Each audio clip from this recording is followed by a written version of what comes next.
Kun Nakapon here. All right, so we're back. What I want to do is I want to give you one bonus video, help you get started again with some striking, okay? So what we're going to do is show you how to throw the jab cross. It's very simple, 1, 2, okay? Very simple there. But what people don't realize is really you need to learn how to make a fist correctly, because if you don't know how to make a fist correctly, you're going to end up hurting your hand, breaking small bones in your knuckles here, okay? So what we want to do is show you how to make a fist. What we're going to do is we're going to take our fingers, we're going to curl them down, all right? We're going to grab this little calluses or pads you might have over here, okay? Keep that a little tight. Now your thumb, very important, you don't want to put your thumb on top, you don't want to put your thumb inside, because whatever you hit, it's going to break the thumb. These are very small, delicate bones. We have to be very careful with them. So what we're going to do here is going to put our thumb right on top. So like you're holding a roll of quarters, right? So that's how you make a fist. All right, now when you punch, you also want to make sure that your hand, your knuckles are in line with your wrist over here. All right, so you don't want to have your hand up like this or down like this, because when you hit, boom, it's going to hurt your wrist.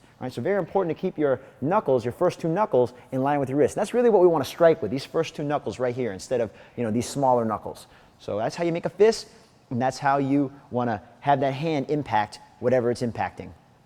So now, let's work on throwing the actual punch. My jab is going to be my lead hand, okay, lead hand. Now, we like the jab because it allows us to throw a fast little strike without opening yourself up to counterattacks. Right, so you're here, you're going to get in a good stance again. One thing I want to mention, now that you know how to make a good fist here, if you're on the street in a self-defense situation, this is probably one of the worst things you want to start doing right away. Because when I bring my hands up, now what does that tell you? It means we're going to fight, no matter what. So usually what I do is I get my friendly Muay Thai stance or friendly kick stance, just hands open, and I talk to my opponent or talk to my whoever the aggressor is, trying to de-escalate the situation. Okay, because here, martial arts, we use this for last resort.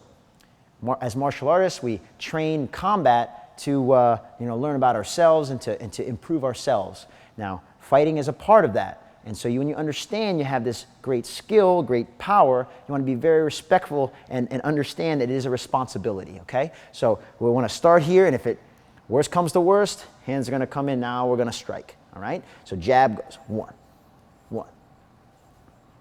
Okay, very easy. Now when you throw the jab, you want to make sure that you keep 3 points of cover. Okay, very important here, your shoulder up, your chin down, and your hand up talking to the telephone, just like every other technique. Okay, because again, if I can punch you, you can punch me. I want to make sure that I'm covered up. And also I want to make sure that I'm punching in a straight line. I don't want to throw wild punches right now. This also makes me very tired. So you want to be as efficient as you possibly can. Hence, body efficient tactical arts. Okay, here, boom, there's your jab. There's your jab. Also, what do we say? Exhale. Now, as fast as my hand goes out, that's how fast I want it to come back. I don't want to throw my punch and leave it out there. It leaves me open for attack again, so I just want to be here.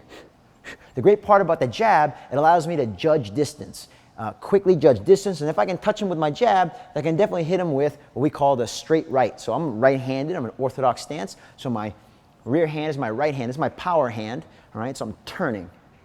Okay, that's the only difference right here. You want to make sure you turn your body, and that's what creates the power. It has a further distance to travel, so you want to turn your body a little bit and have your knee, this is also very important, have your rear knee face your lead knee. Okay, that makes sure that you're turning as much as you can, getting the maximum amount of reach and the maximum amount of power. Again, just like when we throw the jab, you also want to keep 3 points of cover in your straight right.